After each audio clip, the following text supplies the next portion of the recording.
अस्सलाम वालेकुम। बेसिकली मेरा ताल्लुक़ new bolt energy services company से है और हमने अभी रिसेंटली ये एक इलेक्ट्रिक रिक्शा तैयार किया है। अब इस रिक्शे की खासियत ये है कि इसको चार्जिंग की ज़रूरत नहीं पड़ती है। अब इससे मेरा क्या मायने है, इसके अंदर हमने पहली दफ़ा पाकिस्तान में बैटरी स्वैपिंग टेक्नोलॉजी इंट्रोड्यूस करवाई है। अब बैटरी स्वैपिंग टेक्नोलॉजी का मतलब ये है कि आपके अंदर जो इसकी बैटरीज़ लगी हुई हैं और जब आपने इसको इस्तेमाल किया और इसकी बैटरीज़ ख़त्म होने लगी हैं तो आप कोई भी नियर बाय स्वैप स्टेशन पर जाएं और इसकी खाली बैटरीज़ इसके अंदर इंसर्ट करके चार्ज बैटरीज़ निकाल कर उसके अंदर लगाएं और दोबारा रवाना हो जाएं। तो इसका टोटल कॉन्सेप्ट ये है। दो फ़वाइद आ जाते हैं कि आप तो एक तो ज़्यादा लॉन्गर चार्जिंग टाइम के लिए इंतज़ार नहीं करना पड़ता इंसान को, और दूसरा जो कॉस्ट है वो पाकिस्तानी कंज्यूमर मार्केट के हिसाब से काफ़ी लो आ जाती है। अच्छा सर, काइंडली ये बताइएगा कि ये जो आप सर्विस दे रहे हैं, जी जाहिर सी बात है जो आपसे परचेज़ करेंगे रिक्शा, बिल्कुल, तो पर मंथ के हिसाब से आप उनसे कोई अमाउंट भी इसके लिए चार्ज करेंगे चार्जिंग सर? स्टेशन? बेसिकली इसके अभी हम पायलट फेज़ में हैं, हमारी टेस्टिंग हो रही है और इंशाल्लाह आफ्टर ईद ये रिक्शा सड़कों पे होंगे। कमर्शियल लॉन्च के लिए हमने इसके 3 डिफरेंट मॉडल बनाए हैं। एक तो आम जो रिक्शा है जिसको ना बैटरियों से गर्ज है ना रिक्शे से गर्ज है, उसके लिए हमने एक रेंटल मॉडल बना दिया है कि वो हमें एक फ़िक्स्ड डेली, वीकली या मंथली कॉस्ट पे करे, बिजली जो इस्तेमाल कर रहा है वो उसकी कॉस्ट दे और चलाता रहे जी। दूसरा फिर मॉडल आ जाता है हमारा इन्वेस्टमेंट के इस लिहाज से, जो कहते हैं कि जी हमें स्वैप स्टेशन भी दे दो, व्हीकल्स भी दे दो, हम आगे खुद चलाना चाह रहे हैं। ठीक है। उसके लिए एक इन्वेस्टर मॉडल है, फ्रेंचाइजिंग मॉडल। ठीक है। तीसरा आता है वो उन कंपनीज़ के लिए जो कहते हैं कि हमें इनके लोडर वेरिएंट्स चाहिए, कार्गो वेरिएंट्स चाहिए, उनके लिए एक सेपरेट मॉडल है। अच्छा, इसमें बैटरी के अंदर आपने ये पॉइंट दिया हुआ है जो प्लग इन होता है डायरेक्टली, जी, यानी कि इसके लिए कनेक्शन बनाने की हर वक्त ज़रूरत नहीं है, और इसी तरह के कनेक्शन रिक्शे की बेस में भी मौजूद है। बिल्कुल ऐसा ही है। ठीक है सर, ये जो बैटरी है इसकी लाइफ साइकिल कितनी, लाइफ एक्सपेक्टेंसी क्या है, और ये बैटरी कौन सी टाइप है, AGM है, जेल है, लिथियम आयन है, क्या चीज़ है ये? सर ये basically battery lithium ion NMC है। ये इसकी लाइफ साइकिल्स 3000 साइकिल्स हैं वैसे जी, लेकिन हमारा जो मकसद था वो इसकी कॉस्ट कटिंग करना था व्हीकल की।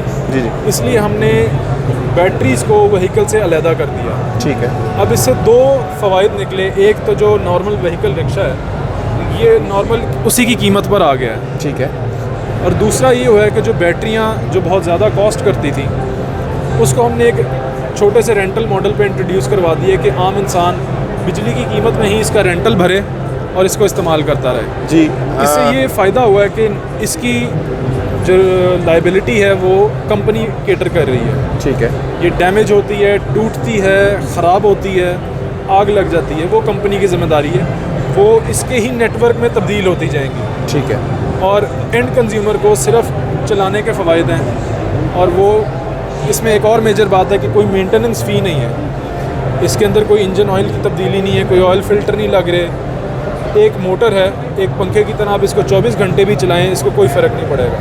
अच्छा सर, इसकी जो डिज़ाइन लाइफ है वो कितनी है, यानी कि एक दफ़ा आपने इसको बिल्ड किया तो कितने साल तक ये चल सकता है without any problem? Sir basically हमने एक लोकल मैन्युफैक्चरर के साथ ही कोलैबोरेट करके उसी की सप्लाई चेन यूज़ की है। इसमें और एक नॉर्मल रिक्शा में कोई डिफरेंस नहीं है एक्सेप्ट कि ये कम्प्लीटली इलेक्ट्रिकल है जी। ठीक है। इसकी no emissions, no maintenance fees, आप इसको बस चलाएं और यू कैन से कि इसकी जो लाइफ एक्सपेक्टेंसी है वो एक नॉर्मल जो व्हीकल है रिक्शा उसी की तरह की है। अच्छा सर, अगर कोई आदमी ये आपसे कैश पे ही बाय करना चाहता है? बिल्कुल कर सकते हैं। तो इसकी क्या कॉस्टिंग है?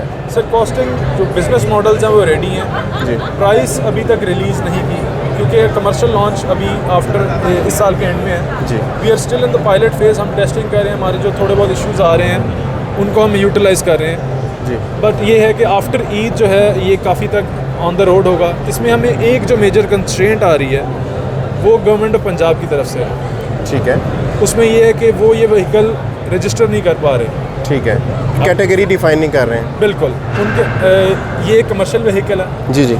जो EV पॉलिसी बनी थी वो 2 साल बाद जाकर अब इम्प्लीमेंट हो रही है। ये एक्साइज एंड टैक्सेशन के अंडर फॉल नहीं करता, ये पब्लिक ट्रांसपोर्टेशन अथॉरिटी के अंडर फॉल करता है। उसके पास इसके ना तो स्टैंडर्ड्स हैं ना पॉलिसीज़ हैं, तो for that obviously it takes time वक्त लगेगा, डिस्कशंस हो रही हैं, but yes this will go through. अच्छा सर, काइंडली ये बताएं कि आपको पता है कि लाइक अगर हम फ्यूल की बात करते हैं, लाइक मेरे पास हाइब्रिड गाड़ी है, मेरी कैलकुलेशन ये है कि मुझे 6 से 7 रुपये पर किलोमीटर कॉस्ट आ रही है फ्यूल बन करके।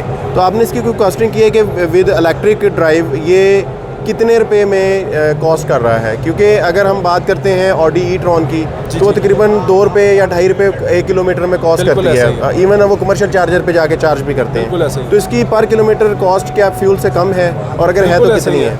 इसकी फ्यूल अगर हम कंपैरिजन करें एक नॉर्मल फ्यूल वाले रिक्शे से, तो उसकी कॉस्ट पड़ती है 6 से 7 रुपये पर किलोमीटर। ठीक है। लेकिन जब आप इस इलेक्ट्रिक व्हीकल की बात करते हैं तो इसकी कॉस्ट अराउंड 2 रुपये पर किलोमीटर ही बनती है। 2 rupees per kilometre, 2 rupees times the least cost of an actual traditional vehicle. जी सर, अगर रब्ता करना चाहें आपसे तो कोई कॉन्टैक्ट डिटेल, कोई वेबसाइट काइंडली शेयर करें। सर बेसिकली हमारी न्यूबोल्ट कंपनी की वेबसाइट ऑलरेडी है newbolt.com, और ये साजगार की डीलरशिप से भी अवेलेबल हो जाएगा after commercial launch.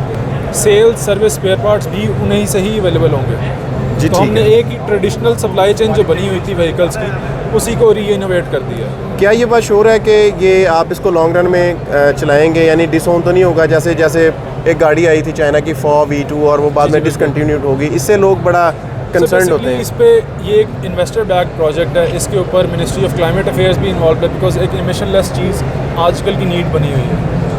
Then there is USAID involved as well. It is a major investing hub for companies like this.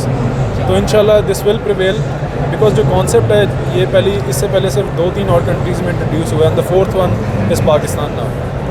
So let's see इंशाल्लाह how this goes.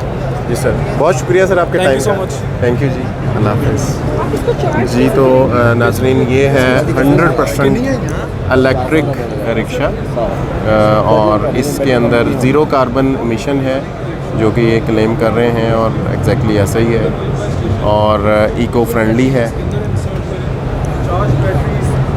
तो जो हजरात इसको बाय करने का इरादा रखते हैं वो NeoBolt से जाके रब्ता कर सकते हैं, और ये है इनकी contact detail, official contact detail.